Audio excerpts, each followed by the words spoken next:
You're listening to the Bearded Theologians podcast, hosted by Zach Bechtold and Matt Franks. If you'd like to learn more about the Bearded Theologians, you can go online at beardedtheologians.com, where we have past podcasts, blogs, and a couple items for sale. So check us out, beardedtheologians.com. Thank you for listening, and enjoy this week's show.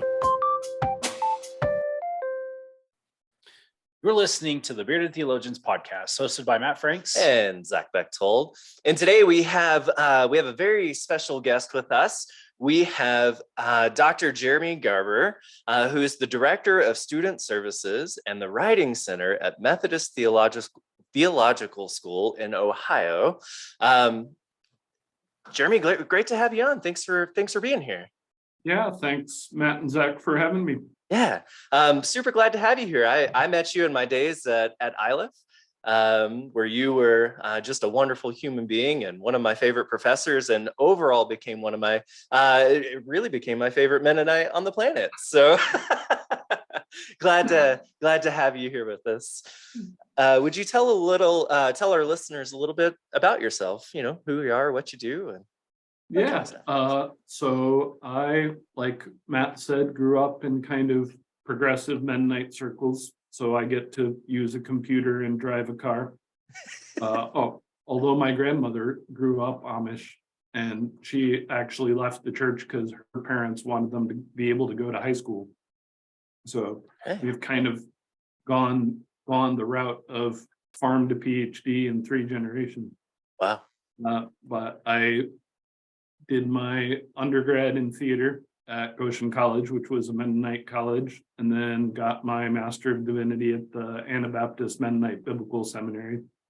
While I was there, just figured out I love teaching. I had the opportunity to teach a Bible class at Goshen while I was getting my master's, and really loved that. So then I moved out to Iliff to do my PhD in religion and philosophy and media. When I was thinking about what I wanted to do, so from the theater background, I knew I wanted to do theology and popular culture. And I called a lot of different schools, and they're like, wow, that sounds really interesting. We don't do anything like that at all. And I called Iliff, and they're like, oh yeah, we can help you do that. So it turned out, and that was my first direct accidental connection with Methodism, I think. I like that accidental connection. Like, sure, they're going to help me do this. Methodist, sure, I don't know very much about them. But I really found that there's a lot of parallels, I think, between the Methodist tradition and the Mennonite tradition, particularly that attention to sanctification and ethics, and being a Christian is what you do in the world, not just what you think in your head, right? Mm-hmm. So while I was at Iliff, I helped start the academic advising center there while I was writing my dissertation. And also found I really love student services, like just helping. The way I've kind of framed what my mission is helping people tell their story and then helping people do their story, right? So what are you called to? How are you going to live your life in the world? And let's figure out how to do that. So that's why I'm doing what I'm doing now. I love it.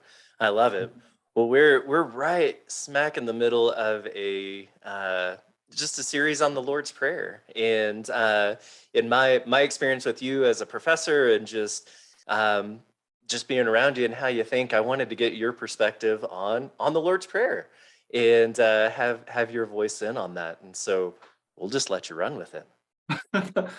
So the big revolution for me with the Lord's Prayer happened last summer during the pandemic. So I grew up praying Lord's Prayer pretty much every Sunday. You know, my grandmother was a very big prayer warrior, if you're allowed to be a warrior when you're a Mennonite.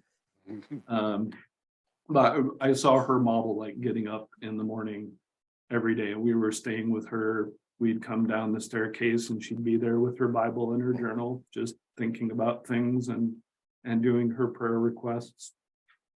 So I grew up in my church, when we were praying the Lord's Prayer, we used forgive us our sins as we forgive those who've sinned against us, which is kind of abstract, right? It's about me and my personal relationships with other people. Like, oh, I made you feel bad. Sorry about that. And then when we were in Denver, we actually went to a Methodist church that was pastored by a couple friends of ours. And there they use trespass, right? And which always seemed a little bit funny to me. It's like, I'm sorry, I walked over the line onto your lawn. Right. Right. So then I read this marvelous book. I'm going to plug it here, called Debt, The First 5,000 Years by David Graeber. And Graeber really lays out the case that basically all of our modern inequality is based on the invention of debt.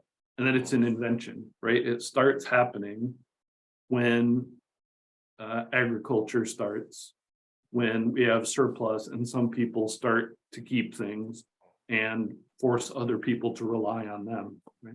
So if we go back to the original Greek word, aphiemi, literally means debt. Right? Forgive me my debts as I forgive those who are indebted to me. And ever since then, I've been using debt intentionally when I pray the Lord's Prayer. Forgive me my debts as I forgive those who are indebted to me. And if we really take that literally and seriously, that's pretty revolutionary, right? What would it mean for us to invert this system, an entire culture that's built on owing and hierarchy? I think that's what the Lord's Prayer is asking us to do in a nutshell, right? Turn the kingdom upside down. And it starts with literally forgiving debt. Yeah, I love that. And that's so much in line with everything Jesus does, right? Um, you look at things like the Sermon on the Mount or the Sermon on the Plains, and we start with the Beatitudes, and Jesus turns the idea of happiness. Here's what the world says makes you happy, but here's really what's going to make you happy and bring the kingdom of heaven into reality, right? The complete opposite. And so Exactly. yeah, that's super in line with this, right? If we begin with forgiveness and forgiving debts, it changes everything. Yeah. And that opposition, right, to everything that seems logical and reasonable, I think, is one of my favorite things about the Gospels. Yes. My work was part of my work is on the Holy Spirit. That's what. Okay, this is here. Can I put stuff in the chat? I'll put it in the chat too. Awesome. Called Another Way, Thinking Together About the Holy Spirit. Yeah,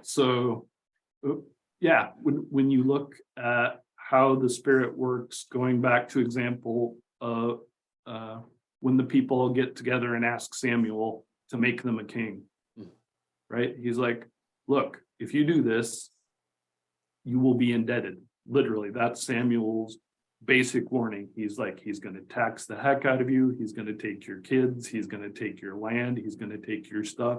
This is what you're asking for because you want to be like everybody else around you. Like, oh no, we're scared. We want to have a king. Right? And it all comes to pass. That's kind of the arc of the Hebrew Bible, right? Is that coming to fruition with Solomon, who was the wise king in the eyes of the world. He did terrible stuff, right? He creates this massive income inequality. He takes women from their homes and gives himself 900 wives. His wisdom is world wisdom. Right? It's not spirit wisdom. So there's an invitation for a sermon right there. Right. Yeah, we've talked a lot about just the different words, like you said, debts and trespasses, and just the various things in tradition and translation that we find in this. And I think that's what's fascinating to me. Whether we've had Methodists on or Mennonites on or whomever we've had on to talk about it, there's always just a little bit more and a little bit of a different lens that we all look through on this. And for something that many of us do in tradition, in just faithful and hopeful prayer using the Lord's Prayer, there's a lot to pull from it, and a lot of different ways we pull from it. And I think we miss that sometimes in just the busyness and routine of life and faith. And that was the biggest reason we wanted to have this conversation with a bunch of people of what do you get from it, right? Because we may be missing something. Yeah, that's I watched a couple episodes y'all put up on the web. In that first conversation, you were talking about kind of the two-sidedness of it, right?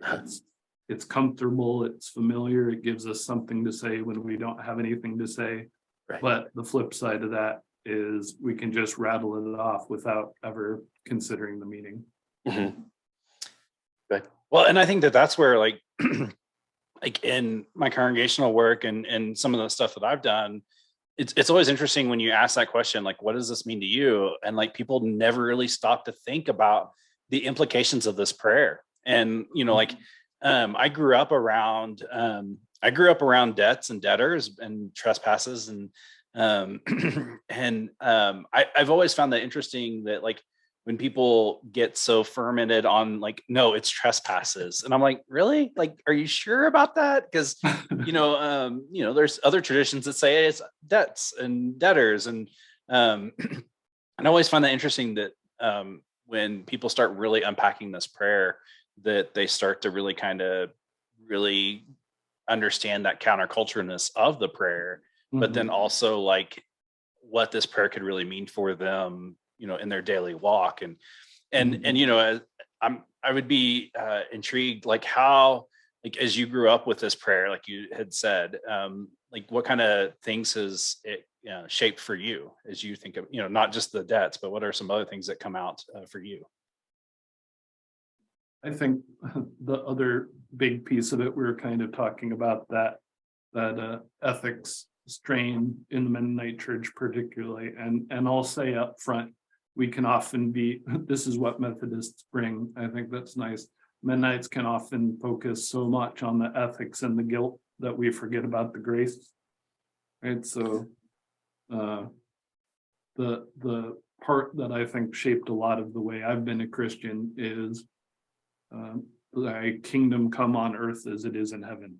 Right. It's explicitly about what's going on right now and right here, not about later, not about somewhere else, but that counterculturalness, we're getting a taste of it right now. Right.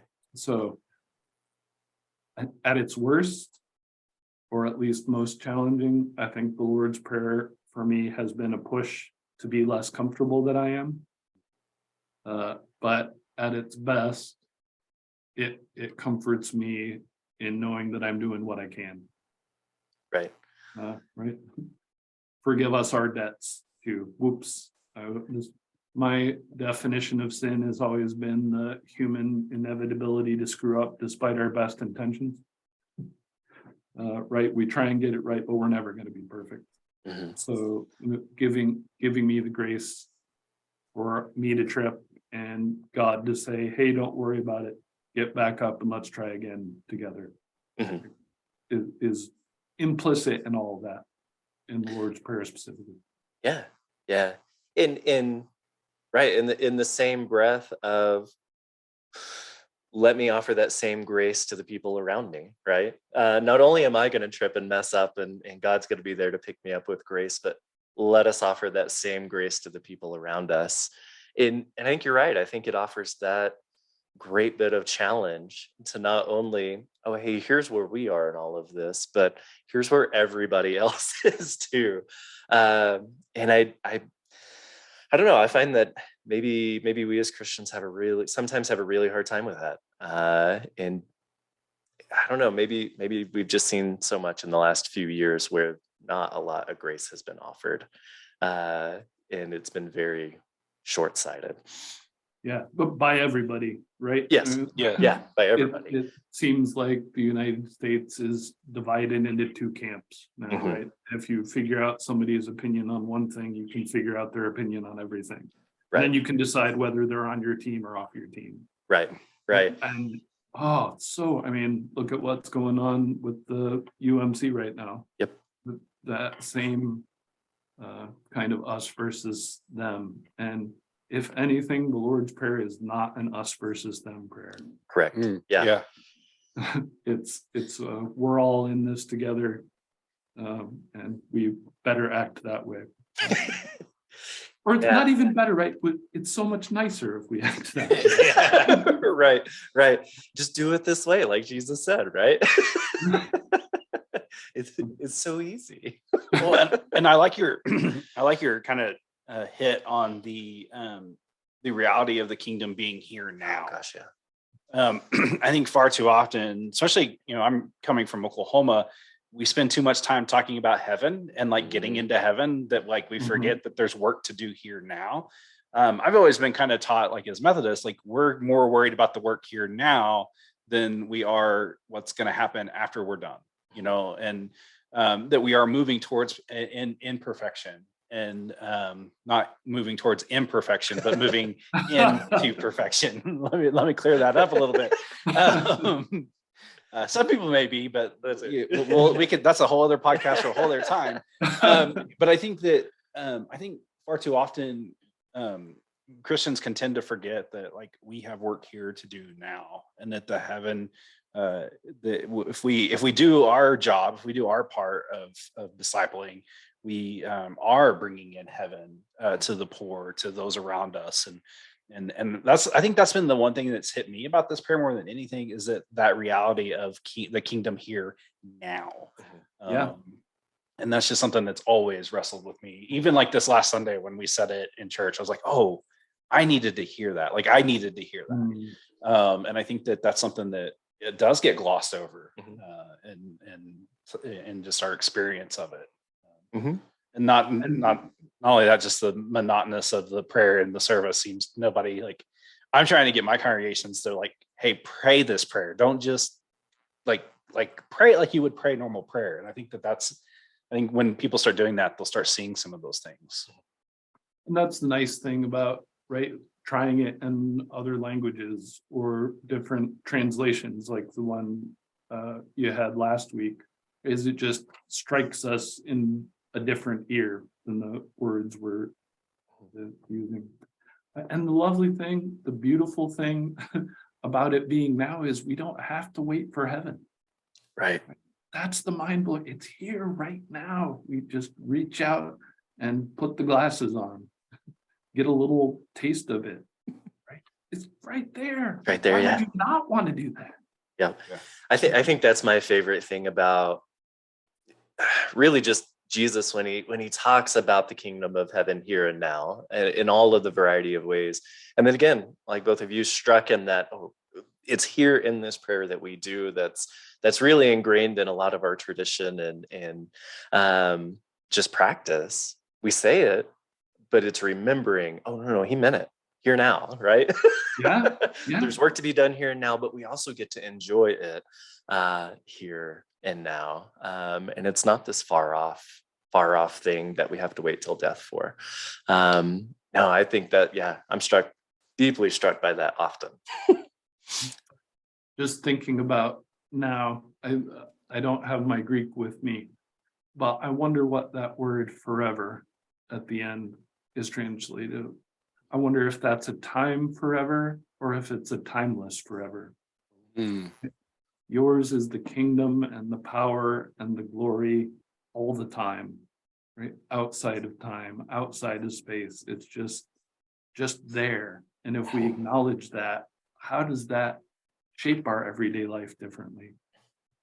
Right. Yeah. And back to your original point of words matter, right? The word debt matters. It means something more so than what we give it in trespasses, or,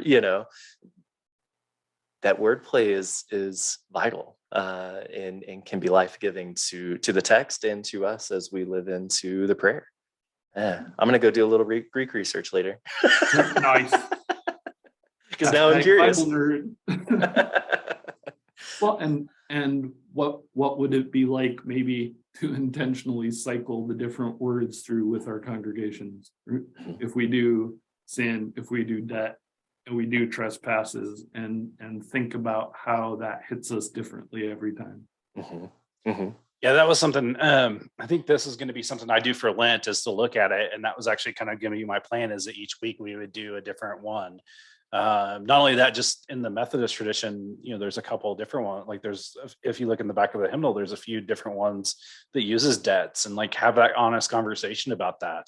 And that it is a part of our history. It's just that one kind of has taken precedence. And I think that having that reality of that this prayer is broader than what we just say on Sunday, I think that that's helpful. It allows for that growth that we're all desiring. I think that it's key to just who we are as followers of Jesus, to work towards that growth and not just be stuck in something because this is what we've always done. This is the way we always do it. And so I think that that's a good way of kind of looking at that, and just to help us grow.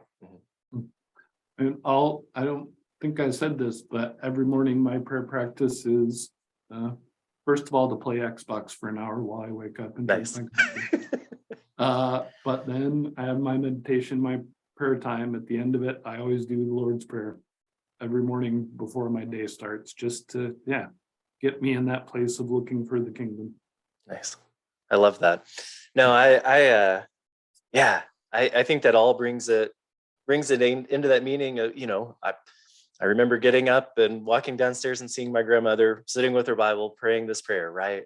When we put the intention behind it for ourselves, we find the meaning and why our saints did what they did and why they found meaning into it, and bringing us all back together. And here's this great thing that we do individually, right?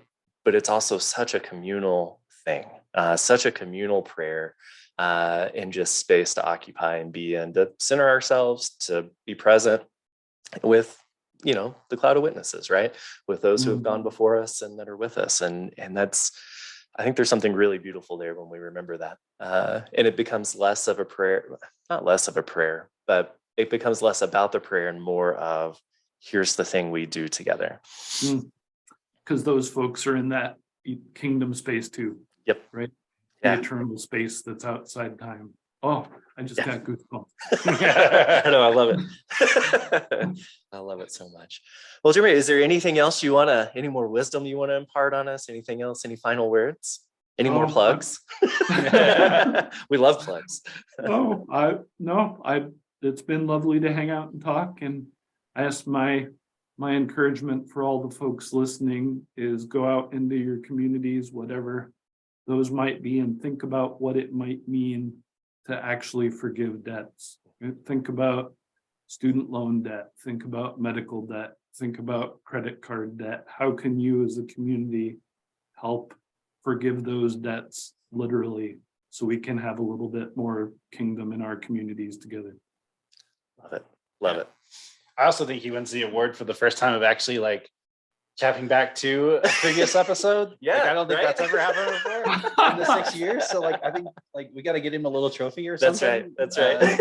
I wouldn't mind some merch. Hey, we'll work on that. We'll get you some swag.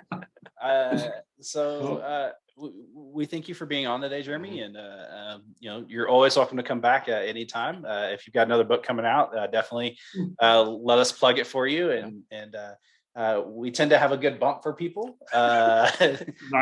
We get people an extra 3 or 4 book sales, and it's usually us buying 2. So that usually helps. So we definitely thank you for your time. And so for the Bearded Theologians, I'm Matt Franks. I'm Zach Bechtold. Thanks for checking us out. I want you to subscribe and like this video and push that thumbs up.